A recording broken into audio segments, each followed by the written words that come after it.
여러분 하루에 몇 번이나 웃으세요? 윤솔이는 여기 들어와서 웃기를 그치지 않아요. 계속해서 웃어요. 한국 웃음연구소라는 곳에서 조사를 해보니까 저런 어린 아이들은 하루에 300번에서 400번 정도 웃는데요. 여기서 연세가 제일 높으신 우리 한공근 장로님, 하루에 몇 번쯤 웃으세요? 수도 없이 웃으세요. 우리 장로님은 예수님 믿으시니까 잘 웃으시나 봐요. 한국 어른들 하루 평균 웃음 숫자가요, 몇 번쯤 될 것 같아요? 어린아이들이 300번에서 400번 웃는데요. 그럼 한 3분의 1쯤 웃을까요? 그랬으면 좋겠는데 30분의 1도 안 돼요. 아니 30분의 1 정도, 20분의 1 정도 되는구나. 300번이 웃는다고 치고 그 중에 20분의 1, 하루에 14번에서 15번이 어른들이 웃는 숫자래요. 이게 평균이에요, 평균. 예수님 믿는 한공근 장로님은 하루에 수도 없이 웃으면 예수 안 믿는 분들은 웃겠어요, 안 웃겠어요? 하루에 한 번도 웃지 않고 지나가는 날이 많다는 거예요. 여러분 일소 일로라는 말이 있죠. 한 번 웃으면 한 번 젊어지고 한 번 화내면 한 번 늙는다라는 말이죠. 늘 웃음꽃이 만발해가지고 여러분 젊은이의 삶을 살기를 축복합니다. 여러분 웃음의 뜻을 혹시 아세요? 웃음의 뜻. 여기 한번 보세요. 위라는 뜻을 가진 우와 호흡이라는 뜻을 가진 숨이 합해진 글이 웃음이래요. 처음 알았어요. 저도. 그냥 웃음하면 그냥 우리가 웃는 것을 나타내는 그냥 형용사 정도로만 알고 있었는데 웃음에 이런 뜻이 있다는 걸 처음 알았어요. 그러면 위에서 불어오는 숨이 뭐예요? 하늘로부터 우리에게 주어진 호흡. 바로 하나님께서 인간을 창조하시고 그 코에 불어넣으신 생기를 뜻하는 겁니다. 웃음이라는 것이. 하나님으로부터 생기를 받아야 사람은 웃게 된다는 거예요. 그래서 살만한 세상이 되는 거죠. 그렇게 하나님의 호흡인 생기가 우리 사람에게 주어졌을 때 하나님과의 관계가 아름다워지고 그 아름다운 관계 속에서 우리 인생의 웃음꽃이 만발하게 되는 것입니다. 하늘로부터 오는 성령의 호흡을 통해서 늘 기쁨과 웃음이 가득한 우리의 가정이 되기를 축복합니다. 어른들께 이런 표현을 쓰는 것을 용서하시고 들어주시기 바랍니다. 우리말에 늙은이라는 말이 있어요. 늙은이. 여러분, 늙은이의 뜻이 무엇인지 혹시 아시는 분이 계세요? 늙은이? 늘 같은 사람. 늘 같은 사람. 이게 늙은이의 뜻이에요. 여러분, 늘자가 리을 받침이 아니고 리을 기억 받침인 이유가 여기에 있어요. 늘 같은 사람. 그런데 이 늘 같다고 하는 뜻에도 두 가지의 측면이 있는 것 같아요. 긍정적인 쪽에서는 한결같다. 그 사람 한결같다. 야, 변함없다. 변함없이 성실하고 변함없이 충성스럽고 변함없이 정직하고 늘 제자리를 지키는 그런 사람이다 라고 하는 뜻이 있대요. 신앙생활을 하다 보면 연세 많으신 성도님들이요, 늘 똑같이 새벽기도 오고 늘 똑같이 늦거나 젊거나 예배에 참석하고 혹시 조금 속상한 일이 있어도 교회를 떠나지 않아요. 그런데 젊은이들은 어때요? 자기 마음에 안 들면 주저없이 등 돌리고 나가버리세요. 그런데 반대로 약간 부정적인 측면이 있어요. 이게 늘 같다는 말에. 자, 어떤 말이냐? 배워도 변하지 않아요. 그냥 한 귀로 듣고 고개는 끄덕이는데 똑같아요. 배워도 읽어도 마음의 요동침이 없어요. 좋은 말을 들어도 가슴이 뛰지 않으니까 삶의 변화가 찾아오지 않습니다. 저와 여러분은 변함없는 마음으로 성실하게 신실하게 제자리를 늘 지키는 한결같은 사람이 되기를 소망합니다. 아멘. 자, 오늘이 청소년 청년 주일이에요. 자, 5월 달은 5월 5일이 어린이날, 5월 8일이 어버이날, 5월 15일이 스승의 날, 그리고 내일 5월 17일이 성년의 날이에요. 교회에서도 5월 첫 주는 어린이 주일, 5월 둘째 주는 어버이 주일. 근데 그 사이에 끼어 있는 청소년 청년들의 날이 없어요. 그래서 세 번째 주에 청소년 청년 주일을 이렇게 한번 해보자. 그리고 우리 젊은이들에 대해서 생각해보고 또 위로하고 격려했으면 좋겠다. 이런 생각을 가지고 청소년 청년 주일을 지켜요. 자, 이렇게 청소년과 청년의 때를 일컫는 우리 순우리말이 젊은이에요. 젊은이. 자, 젊은이인데 젊은이의 절자도 니을 받침이 아니라 니을 미음 받침이에요. 도대체 이게 무슨 뜻이 있을까? 여기 보세요. 오늘 국어 시간도 아닌데 우리말 공부를 많이 하네요. 자, 저를 묻는 사람이에요. 저 산속에 있는 절이 아니라 제가 누구인가를 묻는 사람이 젊은이에요. 젊은이에 리을 미음 받침이 있는 이유가 바로 그 이유예요. 이게 무슨 뜻이냐? 자신이 누구인지를 알기 위해서 끊임없이 노력하고 아직 성숙하지 못한 육체와 정신을 바로 세우기 위해서 노력하는 사람, 바로 이 사람이 젊은이라는 것입니다. 그러면 한번 주변에 계신 분들 살펴볼래요? 이분이 옆에 계신 분이 젊은이에요, 늙은이에요? 보세요. 이분 젊은이에요, 늙은이에요? 그런데 나이가 많아도 젊은이가 있고 나이가 어린 애늙은이가 있어요. 애늙은이. 이런 표현을 아주 적절하게 표현한 시가 사무엘 울만의 청춘입니다. 한번 들어주실래요?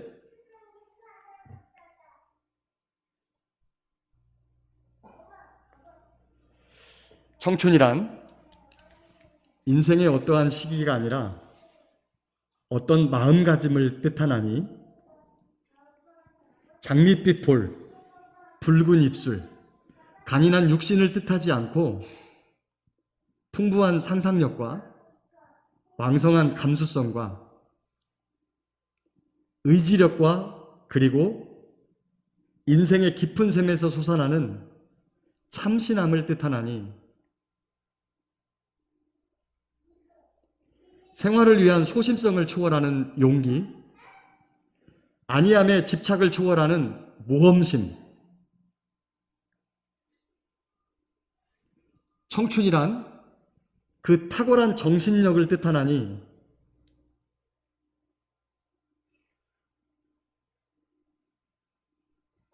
때로는 20살의 청년보다 60살의 노인이 더 청춘일 수 있네.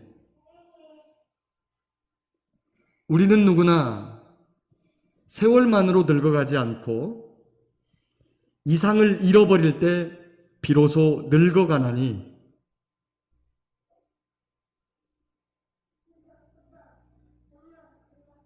세월은 살결의 주름을 만들지만 열정을 상실할 때 영혼은 주름지고 근심, 두려움, 자신감 상실은 기백을 죽이고 정신을 타락시키네. 그대가 젊어 있는 한 60이건 16이건 모든 인간의 가슴 속에는 경이로움의 동경과 아이처럼 왕성한 미래의 탐구심과 인생이라는 게임에 대한 즐거움이 있는 법. 그대의 가슴, 나의 가슴 한가운데에는 이심전심의 무선국이 있어 인간과 신, 그 모든 것으로부터 오는 메시지를 받아들이네. 아름다움과 희망과 기쁨과 용기와 힘의 메시지를 그대가 젊어 있는 한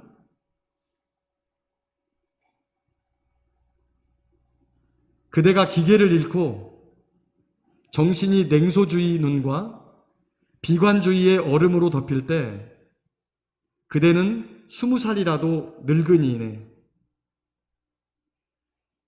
그러나 그대의 기계가 낙관주의의 파도를 잡고 있는 한 그대는 80살이라도 청춘의 이름으로 죽을 수 있네. 참 청춘에 대해서 매우 탁월한 그러한 이 시를 썼어요. 이 사무엘 올만이 쓰신 글인데 이 시가 사실은 썼을 당시에는 그렇게 유명하지 않았습니다. 그런데 이 시를 누군가가 자기 책상에다 붙여놓고 읽고 외워서 사람들에게 전파한 사람이 있어요. 그게 누구냐? 바로 우리가 잘 알고 있는 메가더 장군이라고 하는 분이 이 시를 외우고 많은 사람들에게 전파했다 그래요. 이 시간 저와 여러분의 나이가 10대이든지 아니면 20대이든지 아니면 혹시 90을 넘었을지라도 하나님으로부터 오는 메시지를 듣고 가슴 뛰며 아름다움에 대한, 희망에 대한, 기쁨에 대한 용기가 생겨나고 그런 다시 한번 기계로 가슴 벅찬 내일을 바라볼 수 있다면 바로 저와 여러분이 젊은이인 줄 믿습니다. 대한민국 모든 교회가 청소년주의를 지키는 건 아니에요. 그런데 어린이도 아니고 어른도 아닌 그 끼어있는 우리의 청소년과 청년들을 위로하고 격려하며 하나님 나라로 가고 싶은 소망이 있어서 함께 청소년 청년주의라고 하는 표현을 써봤습니다. 따라서 할까요? 청년의 때가 지나가기 전에 창조주를 기억합시다. 여기 학생들하고 청년들은 다 알 거니까 어른들만 한번 생각해 보세요. 여러분, 백조, 오리, 뭐가 생각나요? 강에서 놀다가, 헤엄쳐 놀다가 호이하면 하늘로 올라가는 그게 백조, 오리라고 생각하시죠, 어른들은? 우리 청년들에게 물어보면 다 압니다. 백조가 뭐냐? 취업하지 못하고 놀고 있는 여성을 가리켜서 백조라 그러고 남자는 백수라 그래요. 오리는요? 뭘 오리라 그럴까요?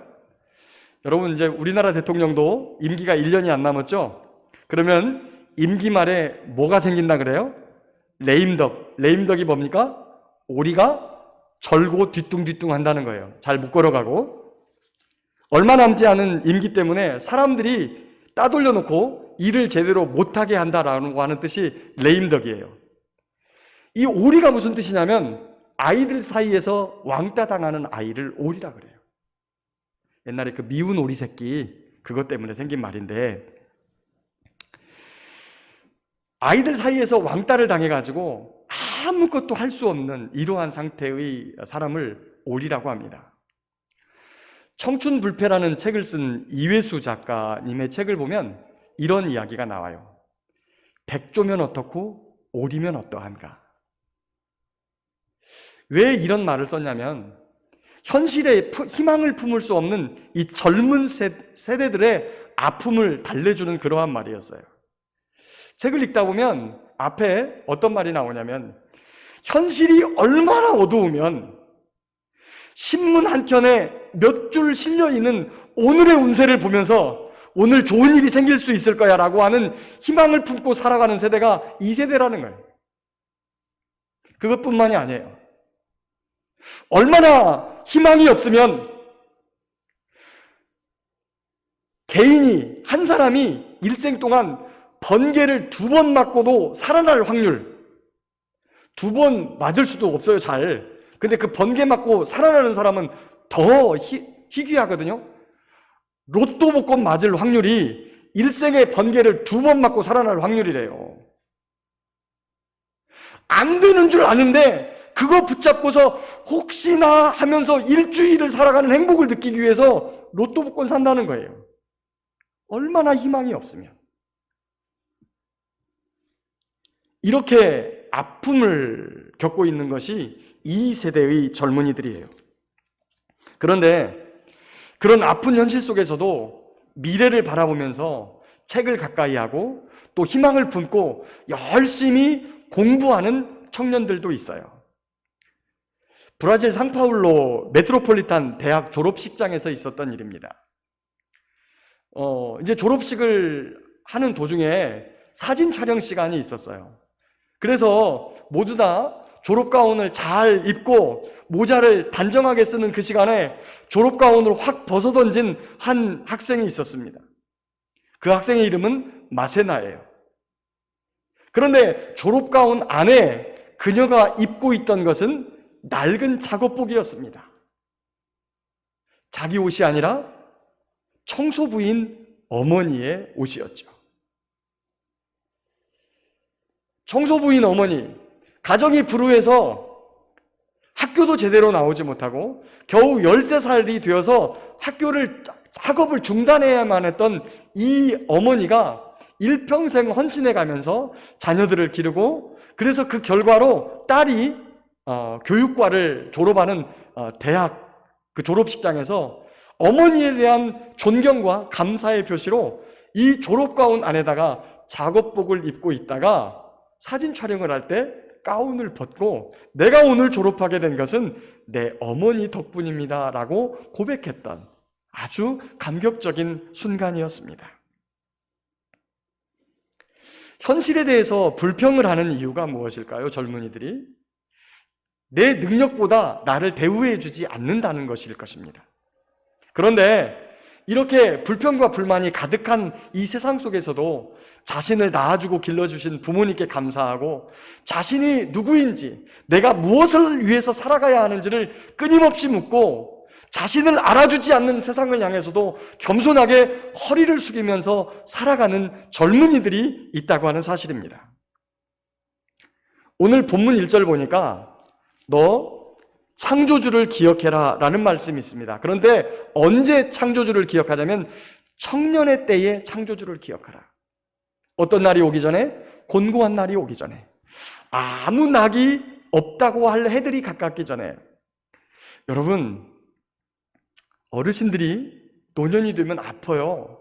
근데요, 아무리 약을 많이 먹어도, 아무리 좋은 보약을 먹어도 몸이 나아지지 않아요. 고통이 사라지지 않아요.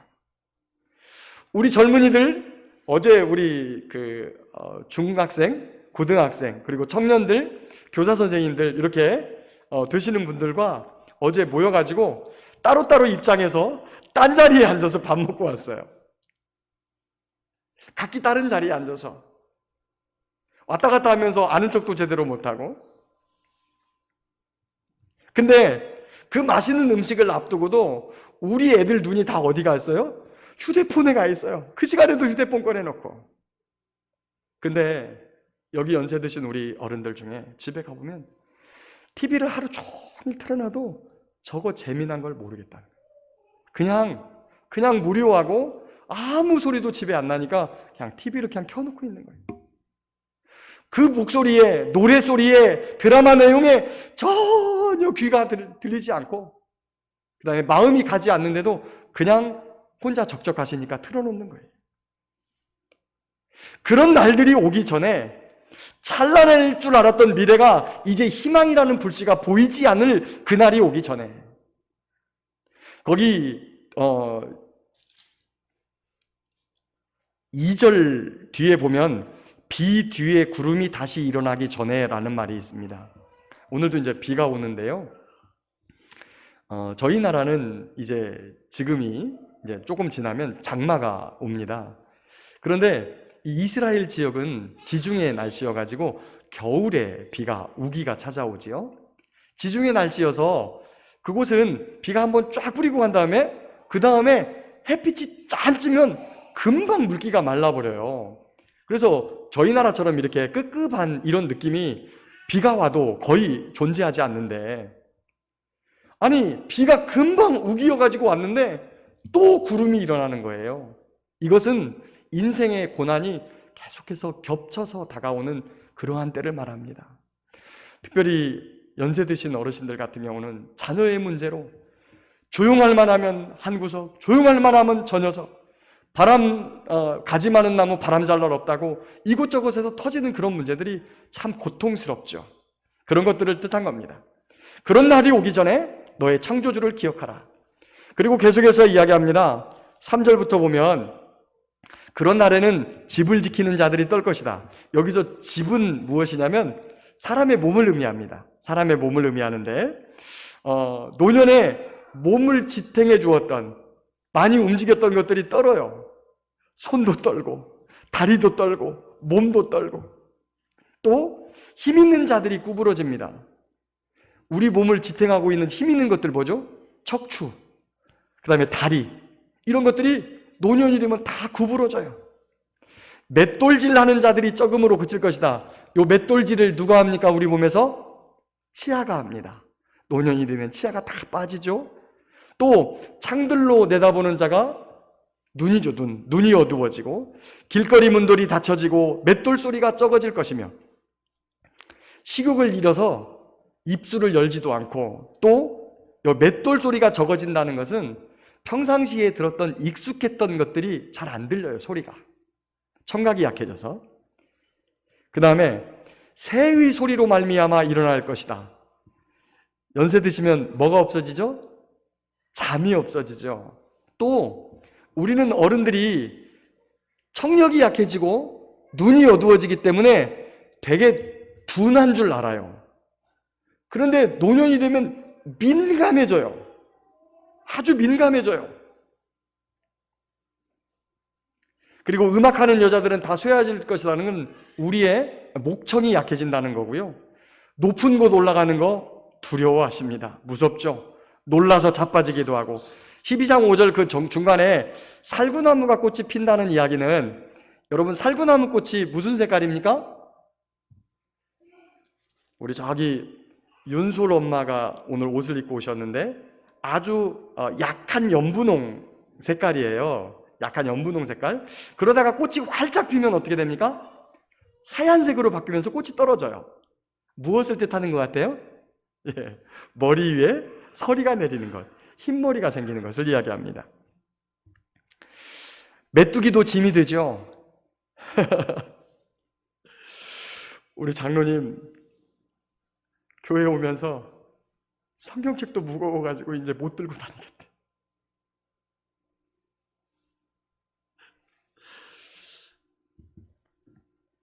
6절에 보면 은줄이 풀리고 금그릇이 깨진다. 이거는 지금은 잘 모릅니다.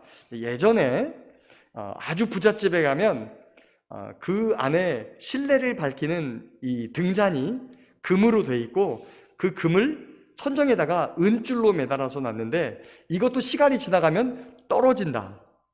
아무리 귀한 사람도 시간이 되면 다 늙고 병들어서 죽는다. 이걸 이렇게 표현했어요.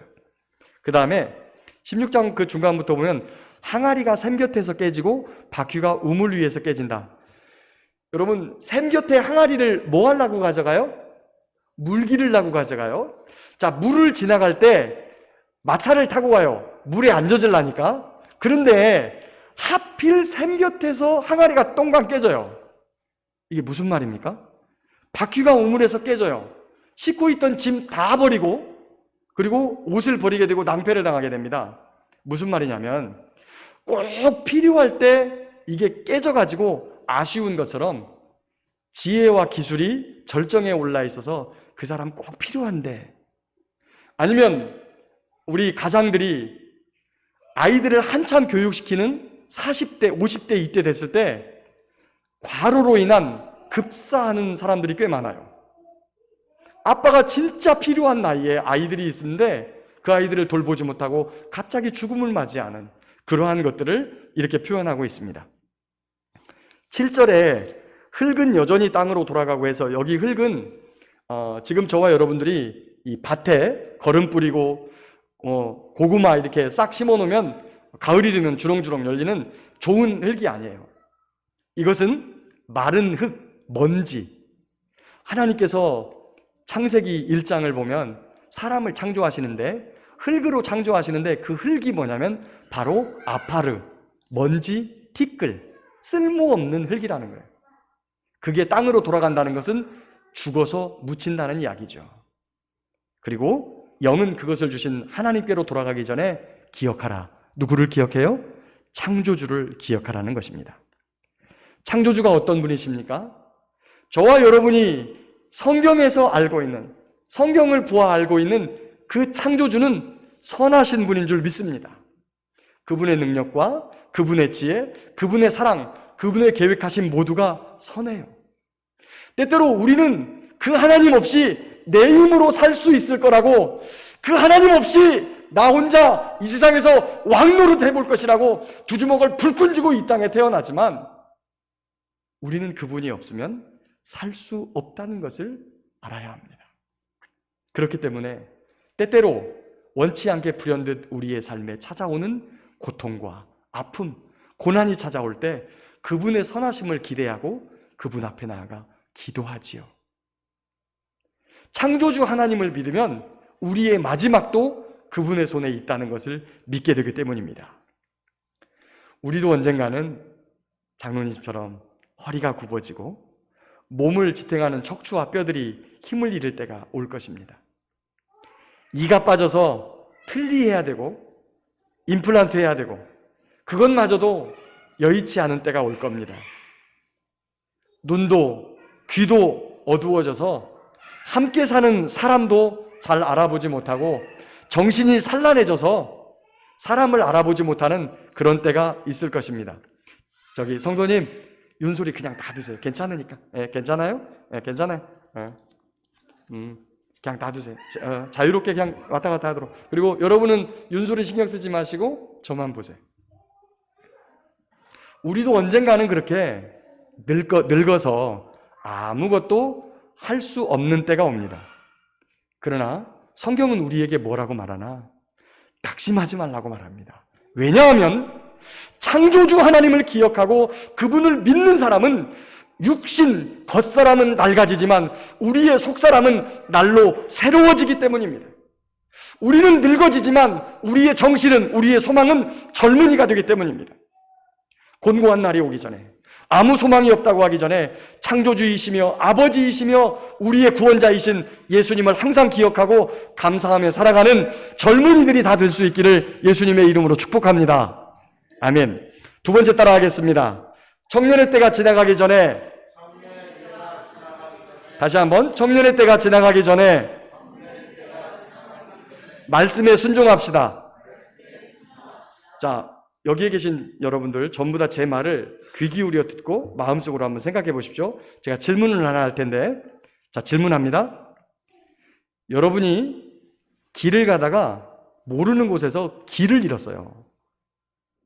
자, 길을 찾을 수 있는 방법을 머릿속으로 생각해 보세요. 이때 주변에 사람들한테 물어보면 되지, 아니면 나침반을 갖고 찾아가면 되지, 이렇게 생각했다면 다 옛날 분이세요. 요즘 젊은이들한테 길을 잃으면 되지, 길을 잃으면 너 어떡할 거야? 그러면 슈리아, 빅스빅, 어디까지 길 안내? 한마디만 하면 휴대폰에서 내비게이션 딱 들어가지고 길 안내를 거기까지 하는 정확한 길을 한 번에 그냥 알려줘요. 그렇게 생각했다면 젊은이들이에요. 그렇다면 인생의 길을 잃으면 어떻게 해야 되는 거죠? 이 인생은 먼저 살아보는 게 없어요. 한 번도 다 살아본 다음에 다시 살면서 이렇게 가면 돼 라고 하는 사람이 없어요. 먼저 가신 분도 처음 가는 길이에요. 젊은이들도 처음 가는 길이에요. 이런 인생의 길에서 길을 잃고 방황하는 젊은이들이 너무 많아요. 그런 때 우리는 하나님께 나아가서 하나님, 제가 어떻게 해야 되죠? 라고 한마디 물어보면 하나님은 정확하게 우리에게 하나님의 말씀으로 인생의 내비게이션을 켜줘요.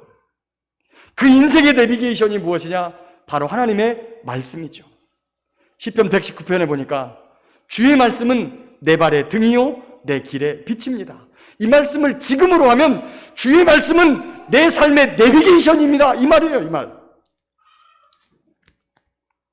13절 오늘 읽은 말씀 보니까 일의 결국을 네가 들었으니까 하나님을 경외하고 그의 명령들을 지키는 것, 이것이 모든 사람의 본분이다, 이렇게 말씀합니다. 그런데 하나님 말씀을 읽다 보면 이거 하지마, 이거 하지마, 이거 하지마, 이거 하지마. 율법에 몇 가지가 나와요? 365가지가 하지마예요. 이거 해, 이거 해, 이거 해야 돼, 저거 해야 돼. 이게 몇 가지예요? 248가지예요. 합해서 613가지가 하라 하지 말아요. 그래서 말씀을 읽다 보면 아니 뭐 이렇게 우리를 힘들게 하는 게 많어, 이런 생각을 가질 수 있는데, 이 말씀을 총정리하는 신명기 10장 13절에 보면 하나님께서 우리에게 뭐라고 말씀하시느냐? 내가 오늘 너의 행복을 위하여 내게 명하는 여호와의 명령과 규례를 지켜라 라고 말씀합니다. 사람은요, 하나님의 말씀을 떠나서는 살 수 없습니다. 인생을 우울하게 만드는 우울증, 하나님께서 주시는 생명의 호흡을 받으면 우울증이 웃음으로 바뀌어요. 웃음으로. 하나님을 가까이 하십시오. 하나님의 말씀을 가까이 하십시오. 그러면 그분이 저와 여러분을 책임지시고 이끄실 것을 믿습니다. 그분의 말씀을 들으십시오. 그 말씀이 행복의 원천입니다.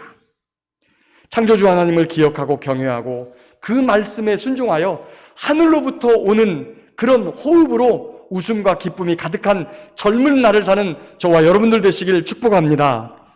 말씀을 맺겠습니다. 사랑하는 성도 여러분, 세월이 참 빠릅니다.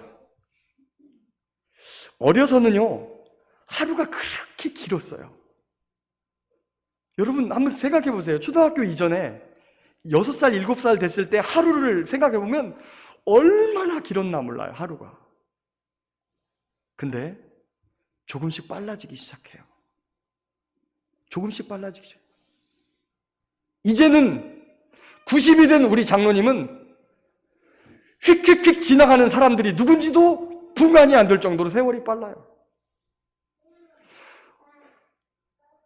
한 3년 전까지만 해도 지난달 다르고 이번 달 달라, 2년 전까지만 해도 지난주 다르고 이번 주 달라 그러더니 올해 들어서는 어제 다르고 오늘 달라 그러더라고요. 그 좋은 청년의 때가 그렇게 빨리 지나가요. 그 젊은 날이 그렇게 쉽게 지나가요. 그 좋은 시절이 지나가기 전에 창조주 하나님, 선하신 그분, 우리를 향해서 선하신 계획과 능력을 가지고 계신 그분을 기억하고 그분의 말씀에 순종하여 그분이 주시는 호흡으로 웃으며 살다가 마지막 때에 기쁨으로 그분의 품 안에 안기는 젊은 날을 살아가는 저와 여러분 모두가 될 수 있기를 예수님의 이름으로 축복합니다.